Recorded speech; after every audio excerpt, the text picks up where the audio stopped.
Ladies and gentlemen, Samsung Galaxy A16 ഈ phone എങ്ങനെ ഉണ്ടെന്ന് എൻ്റെ അടുത്ത് ചോദിച്ചാൽ ഗൈസ് ബീറോൾ ഇടണം എന്നൊക്കെ ഉണ്ടായിരുന്നു എനിക്ക് എൻട്രിയിൽ. പക്ഷേ this phone doesn't deserve it. നല്ല കൂറ ഫോൺ, ഈ പ്രൈസിന് നല്ല കിണ്ണ സ്കാം, പറ്റിപ്പ്, തട്ടിപ്പ്, വെട്ടിപ്പ്, കൊള്ള എന്നൊക്കെ വേണേൽ നമുക്ക് ഈ ഫോണിനെ കാറ്റഗറൈസ് ചെയ്യാം. ഗൈസ് എനിക്കൊരു കാര്യം പറയാനുള്ളത്, നിങ്ങൾ കുറച്ച് വീഡിയോസ് അതിൽ യൂട്യൂബ് ഇതിനെ പൊക്കി പറയുന്നത് കണ്ടുകാണ്. പക്ഷേ ഗൈസ് ട്രസ്റ്റ് മീ, ഈ 19,000 രൂപ അടുപ്പിച്ച് നിങ്ങൾ കൊടുക്കുന്ന ഈ വിലയ്ക്ക് ഒരു ചക്കയും നിങ്ങൾക്ക് കിട്ടുന്നില്ല ഈ ഫോണിന്. സാംസങ്ങിൻ്റെ ഏറ്റവും മോശം ഫോൺ എന്നൊക്കെ വേണമെങ്കിൽ പറയാൻ പറ്റും. ആദ്യം എനിക്ക് ഇതിനകത്ത് കുഴപ്പമില്ല എന്ന് തോന്നിയ 2-3 കാര്യങ്ങളെക്കുറിച്ച് പറയാം. ആദ്യത്തെ സംഭവം എന്ന് പറഞ്ഞാൽ ഇതിനകത്ത് ബാറ്ററി ലൈഫ് വലിയ കുഴപ്പമില്ല എന്ന് തോന്നി. 5000 mAh ഉണ്ട്. നമ്മളൊരു സാധാരണ കാഷ്വൽ യൂസർ ആണെങ്കിൽ ചുമ്മാ ഫോൺ വിളിക്കാനും ഇൻസ്റ്റഗ്രാം ബ്രൗസ് ചെയ്യാനും ഈ അങ്ങനത്തെ ചെറിയ പരിപാടിയൊക്കെ ആണെങ്കിൽ യു വിൽ ഫീൽ ഫൈൻ. വേറെ പ്രശ്നങ്ങളൊന്നുമില്ലാതെ അത്യാവശ്യം കുഴപ്പമില്ലാത്ത ത്രൂ ഔട്ട് ഒരു 1 day ബാറ്ററി ലൈഫ് കിട്ടും. ഫാസ്റ്റ് ചാർജിങ് ഉണ്ട്, 25 watts. ഈ പ്രൈസ് റേഞ്ചിൽ നമുക്ക് കമ്പയർ ചെയ്യാം, പറഞ്ഞുതരാം. രണ്ടാമത് എനിക്ക് വലിയ കുഴപ്പമില്ലാന്ന് തോന്നിയ സംഭവം എന്ന് വെച്ചാൽ ദാറ്റ് ഈസ് പ്യുവർലി ഗൈസ് ഇതിൻ്റെ display. 90 Hz super AMOLED display സാംസങ്ങിൻ്റെ, നല്ല ഡിസ്പ്ലേ ആണ്. ഡിസ്പ്ലേനെ കുറിച്ച് എനിക്ക് പറയാൻ വേണ്ടി ഒന്നും അങ്ങനെ കുറ്റമായിട്ടൊന്നുമില്ല. 800 nits ആണ് പീക്ക് ബ്രൈറ്റ്നസ് എന്നൊക്കെ പേപ്പറിൽ കാണുന്നത്. പക്ഷേ എനിക്ക് വലിയ പ്രശ്നമായിട്ടൊന്നും തോന്നിയില്ല. ഔട്ട്ഡോഴ്സിലൊക്കെ പോയപ്പോഴും കുഴപ്പമില്ലാത്ത ബ്രൈറ്റ്നസ് ഉള്ള പോലെ എനിക്ക് തോന്നി. പക്ഷേ ഡിസ്പ്ലേൻ്റെ കൂട്ടത്തിൽ വരുന്ന ആ ടിയർ ഡ്രോപ്പ് നോച്ച് കാണുമ്പോൾ ഞാൻ ഒരു 5 കൊല്ലത്തേക്ക് പിന്നോട്ട് ഒരു ഫീലാണ്. എന്തായാലും ദിസ് ഫോൺ അത്രയ്ക്ക് എനിക്ക് ഇഷ്ടപ്പെട്ട കാര്യങ്ങളെന്ന് പറയാൻ പറ്റും. ഇനിയും നമുക്ക് ഈ ഫോൺ എന്തൊക്കെ കൊള്ളത്തില്ല, ഇത് പക്ക റോസ്റ്റ് വല്ലതായിരിക്കും കേട്ടോ. കാരണം ശരിക്കും ഇത് നല്ലൊരു സ്കാമാണ്. ഇതിൻ്റെ പ്രോസസ്സറിൽ നിന്ന് തുടങ്ങുമ്പോൾ ഡിമെൻസിറ്റി 6300 സീരീസ് ആണ് ഇതിനകത്ത് വരുന്നത്. ഞാൻ കഴിഞ്ഞ ആഴ്ച ഒരു ടെക്നോ റിവ്യൂ ചെയ്തായിരുന്നു, ഒരു 8000 രൂപയുടെ ഫോൺ. അതിനകത്ത് സെയിം പ്രോസസ്സറാണ് വരുന്നത്, same Ram, same storage. Okay, ആ ഒരു സ്പെക്കാണ് നിങ്ങൾ അതിൻ്റെ ഇരട്ടി വരെയുള്ള 20,000 രൂപ അടുപ്പിച്ച് 19,000 രൂപയുള്ള ഫോണിന് കൊടുത്തേക്കുന്നത്. ഭയങ്കര തട്ടിപ്പായിട്ടുള്ള പ്രോസസ്സറാണ്, ഭയങ്കര സ്കാമാണ്. നിങ്ങൾ ഈ പ്രോസസ്സറിനുള്ള ഇതിൻ്റെ ഇരട്ടി കിടലിന് ഡിമെൻസിറ്റി 7300 സീരീസൊക്കെ ഈ വിലയ്ക്ക് ഇതിലും കുറഞ്ഞ് കിട്ടും 16,000 രൂപയ്ക്കൊക്കെ. അതൊക്കെ പോയി വാങ്ങിക്കുക. അല്ലാതെ ഈ പ്രോസസ്സർ ഭയങ്കര തട്ടിപ്പാണ്. പ്രോസസ്സറിനെ കുറിച്ച് പറയുമ്പം എനിക്ക് ഇതിനകത്ത് അത്യാവശ്യം ഹീറ്റിംഗ് അനുഭവപ്പെട്ടു.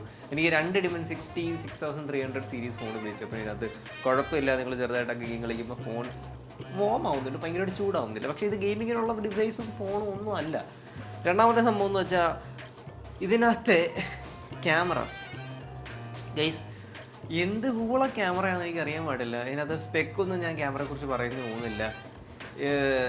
20,000 രൂപയ്ക്ക് വേണ്ട 15,000 രൂപയ്ക്ക് നിങ്ങൾക്ക് ഇതിലും ഫാർ ബെറ്റർ ക്യാമറ സിസ്റ്റം ഞാൻ കണ്ടിട്ടുണ്ട്. സാംസങ്ങിൻ്റെ ക്യാമറ സിസ്റ്റം ഉണ്ട്. ശരിക്കും എനിക്ക് ഫോൺ എടുത്ത് ഉപയോഗിക്കുമ്പോൾ ചെറിയ എക്സ്പെക്റ്റേഷൻസ് ഉണ്ടായിരുന്നു. എനിക്ക് പക്ഷേ ക്യാമറ ഒട്ടും ഇഷ്ടപ്പെട്ടില്ല. ഭയങ്കര ഡിജിറ്റൽ, ഭയങ്കര പ്രോസസ്ഡ് ഫീൽ ഒന്നുമില്ല. നിങ്ങൾ ഇത്രയും പൈസ കൊടുത്തെടുക്കുമ്പോൾ നിങ്ങൾക്ക് 1080p at 60 frames ഉള്ള റെക്കോർഡ് ചെയ്യാനുള്ള ഓപ്ഷൻസ് ഇല്ല. 1080p at 30 frames ആണ് മാക്സ് ഔട്ട് ചെയ്യണത്. 4K ഇല്ല. ഞാൻ പിന്നെ അത് പറയുന്നില്ല, 4K 30 ഇല്ല, 60 ഇല്ല, 1080p at 30 frames കൊടുത്തേക്കാണ്. അത് രണ്ടാമത്തെ. ഭയങ്കര ഡിജിറ്റലി ഭയങ്കര ഓവർ പ്രോസസ്ഡ് ആയിട്ടുള്ള സംഭവങ്ങളാണ്. HDRും കാര്യങ്ങളൊക്കെ സാംസങ്ങിൻ്റെ ആ ഒരു DNA ഓഫ് പ്രോസസ്സിങ് കൊണ്ടുവരുന്നുണ്ട്. വലിയ കുഴപ്പം ഇല്ല എന്ന് തോന്നുന്നു. മൂന്നാമത്തെ എനിക്ക് ഡിസൈനെ കുറിച്ച് പറയാൻ, ഫ്രണ്ടിൽ പ്ലാസ്റ്റിക്, ബാക്കിൽ പ്ലാസ്റ്റിക്, സൈഡ് ഫ്രെയിം പ്ലാസ്റ്റിക്, എല്ലാം പ്ലാസ്റ്റിക്. ഭയങ്കര ഔട്ട്ഡേറ്റഡ് എന്ന് ഞാൻ പറയുന്നില്ല. സാംസങ്ങിൻ്റെ ഒരു ടിപ്പിക്കൽ ഡിസൈൻ ഫിലോസഫി ഇവരെ പോകുന്നത്. പക്ഷേ കയ്യിലെടുത്ത് പിടിക്കുമ്പോൾ എല്ലാം നമുക്ക് മനസ്സിലാവും ഗൈസ്. ഒരു പക്കാ പ്ലാസ്റ്റിക് കൊണ്ടുണ്ടാക്കിയ ഒരു കളിപ്പാട്ടത്തിന് നടക്കുന്നുണ്ട്. This is not at all recommended. Weight ഒന്നും ഭയങ്കരമായിട്ടില്ല. പക്ഷേ എനിക്ക് ഇഷ്ടപ്പെട്ടില്ല ഈ ഫോൺ. എനിക്ക് ഈ ഫോണിൻ്റെ ഡിസൈൻ ഇഷ്ടപ്പെട്ടില്ല. ഈവൻ ദോ അവർ ക്ലെവറായിട്ട് ഈ ബട്ടൺസിൻ്റെ ഒക്കെ അവിടെ ഇച്ചിരി റൈസൊക്കെ ചെയ്ത് കൈ പിടിക്കാനുള്ള, സ്വിച്ച് ഞെക്കാനുള്ളതൊക്കെ എളുപ്പമാക്കാൻ ശ്രമിച്ചിട്ടുണ്ടെങ്കിൽ പോലും തന്നെ ഇതിൻ്റെ ഡിസൈൻ, ഇതിൻ്റെ മെറ്റീരിയൽ സെലക്ഷൻ, ഇതിൻ്റെ എല്ലാം കൊണ്ട് നോക്കുമ്പം poor quality. Even though IP54 എന്ന് പറഞ്ഞ റേറ്റിംഗ് അവർ കൊടുത്തിട്ടുണ്ടെങ്കിലും എനിക്കിത് this is not at all well build. അല്ലെ ഇതിൻ്റെ മെറ്റീരിയൽ സെലക്ഷൻ അല്ലെങ്കിൽ മെറ്റീരിയൽ യൂസ്ഡ് ഭയങ്കര ശോകം ആയിട്ട് തോന്നിയിട്ടുണ്ട്. പിന്നെ 2-3 കാര്യം കൂടെ പറയുകയാണെങ്കിൽ, നല്ല ഊള വൈബ്രേഷൻ മോട്ടറാണ്. സ്പീക്കേഴ്സ് സ്റ്റീരിയോ സ്പീക്കറല്ല, മോണോ സ്പീക്കറാണ്. ഭയങ്കര ലൗഡാണെങ്കിൽ പോലും നിങ്ങൾക്ക് ഒരു സ്റ്റീരിയോ സ്പീക്കറിൽ ഉപയോഗിക്കണോ ഒരു ഫീൽ ഒരിക്കലും ഒരു മോണോ സ്പീക്കറിന് കിട്ടത്തില്ല. അതും എൻ്റെ ഞാൻ പറയില്ലേ 9,000 രൂപയ്ക്ക് ഞാൻ ടെക്നോയുടെ റിവ്യൂ ചെയ്തു. അതിനകത്ത് സ്റ്റീരിയോ സ്പീക്കറിന് 120 Hz ഡിസ്പ്ലേ ഉണ്ട്, സെയിം പ്രോസസ്സർ. നിങ്ങൾ ആ വീഡിയോ കൂടെ ഒന്ന് പോയി കണ്ടു നോക്കി. ഇനി എനിക്ക് പറയാനുള്ള സോഫ്റ്റ്വെയർ, എല്ലാവരും മാർക്കറ്റ് ചെയ്യാൻ പോകുന്നതും എല്ലാവരെയും അറിയിക്കുന്ന ഒരു സംഭവമാണ് സോഫ്റ്റ്വെയർ. 6 വർഷത്തെ സോഫ്റ്റ്വെയർ അപ്ഡേറ്റ്. ഗൈസ്, നിങ്ങൾ 6 വർഷം ഈ ഫോൺ ഉപയോഗിക്കത്തില്ല. അതാണ് ഫസ്റ്റ് കാര്യം എനിക്ക് പറയാനുള്ളത്. ഒന്നേ നിങ്ങൾ കറങ്ങി ശോകം അടിച്ച് ഫോൺ എറിഞ്ഞ് പൊട്ടിക്കും. അല്ലെങ്കിൽ നിങ്ങൾക്ക് ഈ ഫോൺ ലാഗ്, ഒരു ഭയങ്കര ഒരു വൃത്തിയായിട്ട ഫീൽ അടിച്ച് നിങ്ങൾ ഫോൺ അപ്ഗ്രേഡ് ചെയ്യും. ഉറപ്പായിട്ടും 6 വർഷം ഈ ഫോൺ ഉപയോഗിക്കാൻ പോകുന്നത് വളരെ റെയറായിട്ടുള്ള ആൾക്കാരായിരിക്കും. 6 വർഷം സോഫ്റ്റ്വെയർ അപ്ഡേറ്റ് തരുവാണെങ്കിൽ തന്നെ നിങ്ങൾക്ക്, എനിക്ക് തോന്നുന്നില്ല നിങ്ങൾക്ക് AI ഫീച്ചേഴ്സോ ക്യാമറയുള്ള പുതിയ പ്രോസസ്സിങ് എഞ്ചിനോ അങ്ങനത്തെ കാര്യങ്ങളോ ഒന്നും നിങ്ങൾക്ക് ലിറ്ററലി കിട്ടത്തില്ല.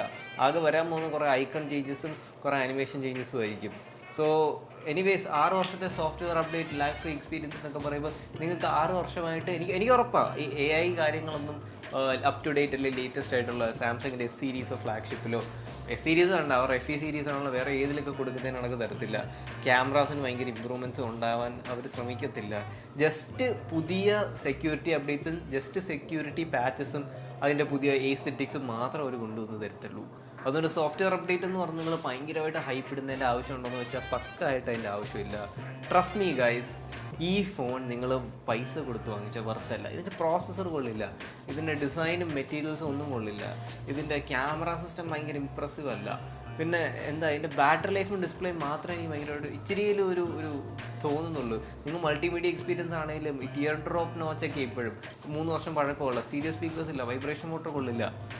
നിങ്ങൾ ഈ 19,000 രൂപയ്ക്ക് നിങ്ങൾ ഇതിനെ കോമ്പീറ്റ് ചെയ്യുന്നതൊക്കെ നിങ്ങൾ നോക്കുക. റിയൽമിയുടെ നാർസോ 17 വേണ്ട, 16,000 രൂപയ്ക്ക് നിങ്ങൾക്ക് നോട്ട് C3 ലൈറ്റും നത്തിങ്ങിൻ്റെ CMF by നത്തിങ്ങും അങ്ങനത്തെ ഫോൺസിൻ്റെ ഒക്കെ കൂടെയാണ് ഇത് കോമ്പീറ്റ് ചെയ്യുന്നത്. ഐ ഡോണ്ട് തിങ്ക് ഇത് ഭയങ്കര നല്ല ഫോണല്ല. ആൻഡ് ഇതിനെക്കുറിച്ച് പോസിറ്റീവായിട്ട് റിവ്യൂ ഇടുന്ന ആൾക്കാരോട് ബ്രോ വൈ ശരിക്കും ഇത് കൊള്ളില്ല. എൻ്റെ ക്യാമറ സാമ്പിൾസിൻ്റെ കയ്യിൽ നിന്ന് പോയാൽ ഞാൻ അപ്പോളജൈസ്. പക്ഷേ വേറെ സംഭവം എന്ന് വെച്ചാൽ ഈ ഗാലക്സി A16 മീഡിയാടെക്കിൻ്റെ വേർഷൻ അല്ലാതെ എക്സിനോസ് വേർഷനും ഇറങ്ങുന്നുണ്ട് റീജിയൻ ബേസിസ് ഒക്കെ ആയിട്ട്. പക്ഷേ വലിയ പ്രശ്നം അതൊന്നുമല്ല. ഇതിൻ്റെ അകത്ത് ഈ രണ്ടിനും റിപ്പോർട്ടഡ്ലി ആയിട്ട് network issues, especially 5G enable ആയിട്ടുള്ള ഡിവൈസസിൽ കോൾ ഡ്രോപ്പിങ്ങും അങ്ങനത്തെ ഒരുപാട് ഇഷ്യൂസ് ഇപ്പോൾ തന്നെ റിപ്പോർട്ടഡ് ആയിട്ട് വരുന്നുണ്ട്. നിങ്ങൾ ജസ്റ്റ് ഒന്ന് ഗാലക്സി A16 നെറ്റ്വർക്ക് പ്രോബ്ലം ഒന്ന് ഗൂഗിൾ ചെയ്താൽ മനസ്സിലാവും. എനിക്കൊരു കാര്യം പറയാം, ഇതിനെക്കുറിച്ച് നിങ്ങൾ ചിലപ്പം ഭയങ്കരമായിട്ട് പൊക്കി പറയുന്നത് ഭയങ്കര കിടിലമായിട്ടുള്ള റിവ്യൂസും കാര്യങ്ങളൊക്കെ കണ്ടു കാണും. പ്യുവർലി പ്രൊമോഷൻ ആയിരിക്കും. കാരണം എനിക്ക് തോന്നുന്നില്ല ഇത് ഒട്ടും നല്ല ഫോണല്ല. എനിക്ക് ഇങ്ങനെ പറയാൻ സ്വാതന്ത്ര്യമുള്ളതെന്ന് വെച്ചാൽ ഞാൻ ഈ ഫോൺ എടുക്കുന്നേ ഉപയോഗിക്കാൻ തരുന്നതൊക്കെ ഒരു ഫോൺ കട ട്വിൻസ് മൊബൈൽസ് എന്ന് പറഞ്ഞാൽ അവർ എനിക്ക് ഇത്ര പീരീഡ് യൂസ് ചെയ്യാൻ തരും, എനിക്ക് ടെസ്റ്റ് ചെയ്യാനും യൂസ് ചെയ്യാനും എന്നെ ഒരു നല്ല ടൈം പീരീഡ് അവർ തരുന്നുണ്ട്. അതേപോലെ തന്നെ ഫോൺ എന്ത് ഇഷ്ടപ്പെട്ട് പറയണം എന്ത് ഇഷ്ടപ്പെടണം ഒന്നും അവർ എനിക്ക് ഒരു ഒബ്ലിഗേഷനും തന്നിട്ടില്ല. അതുകൊണ്ടാണ് ഞാനിങ്ങനെ സത്യമായി പറയണം, ഞാൻ അല്ലാതെ കാശ് മേടിച്ചിട്ടോ റോസ്റ്റ് ചെയ്യാൻ വേണ്ടി അങ്ങനെയൊന്നും അല്ല. So guys, that is it guys. It's Sri here. Talk to you guys later. Don't buy this. പറ്റിക്കപ്പെടല്. സെയിൽസ്മാനൊക്കെ മനഃപൂർവ്വം തലയടിച്ച് തരാൻ നോക്കും. Not worth it.